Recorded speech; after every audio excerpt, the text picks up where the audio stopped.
สิร์ฟครับไทยได้เสิร์ฟ7-2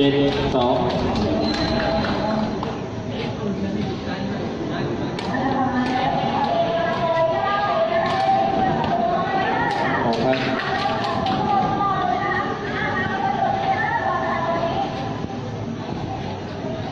7-38-3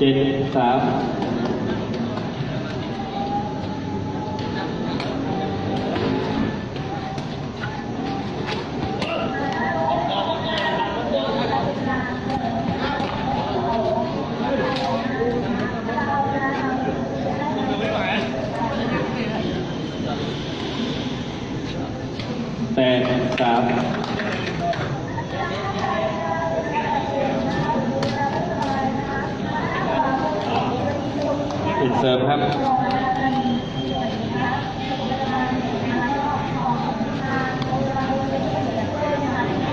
3-9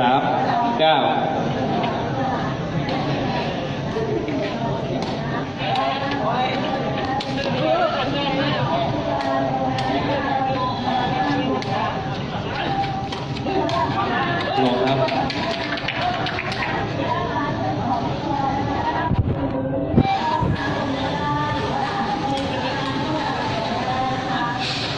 4-9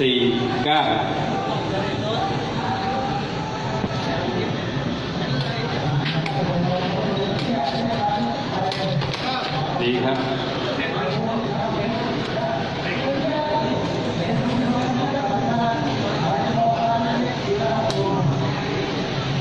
40ด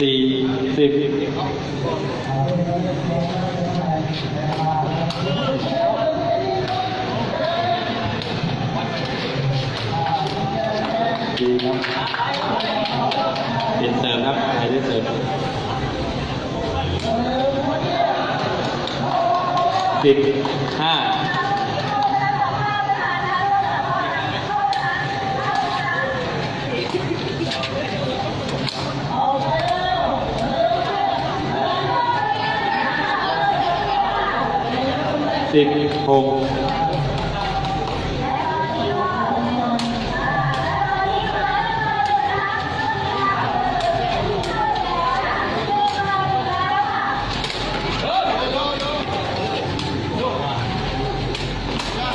ดีครับ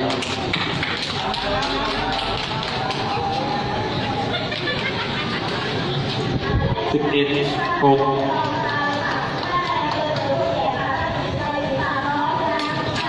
เสียครับ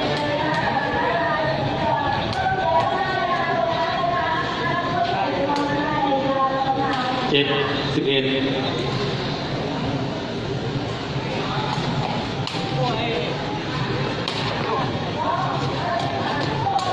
ดีครับ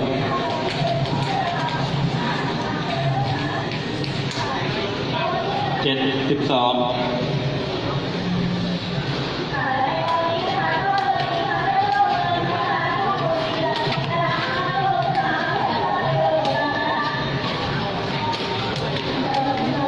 เสียครับ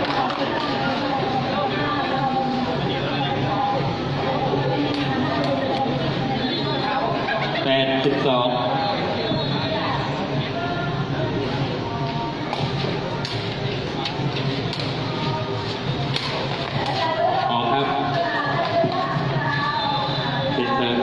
ไทยเสิร์ฟ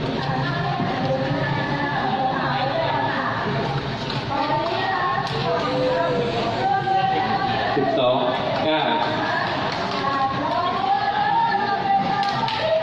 เดี๋ยวครับ12-10ดีครับ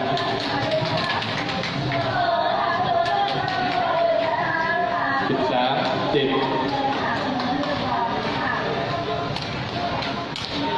ีครับอินเตอร์ครับ10-14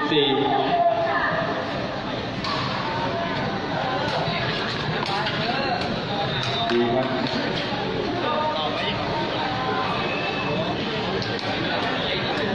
11-14ดีนะครับ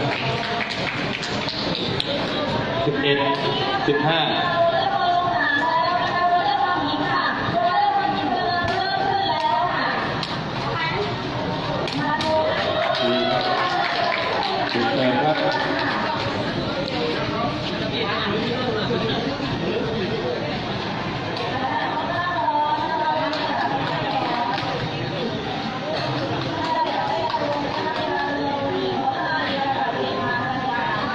16 11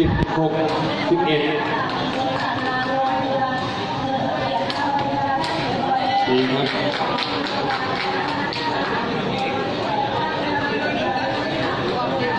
17 11สักครู่นะครับขอเวลานอกครับ17 11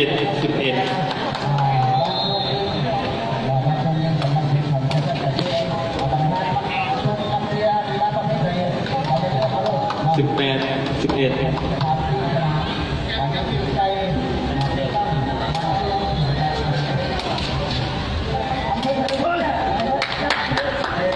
ปลี่ยนเดินครับ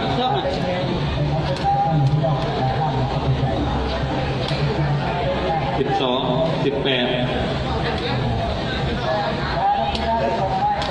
ออกครับ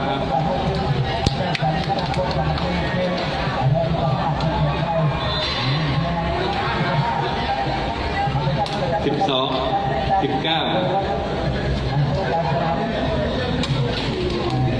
เสียครับ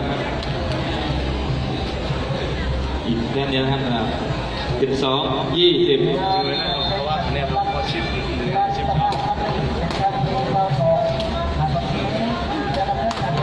ดีครับเกมครับเซตที่ 1นะครับทีมไทยชนะทีมลาวไปนะครับ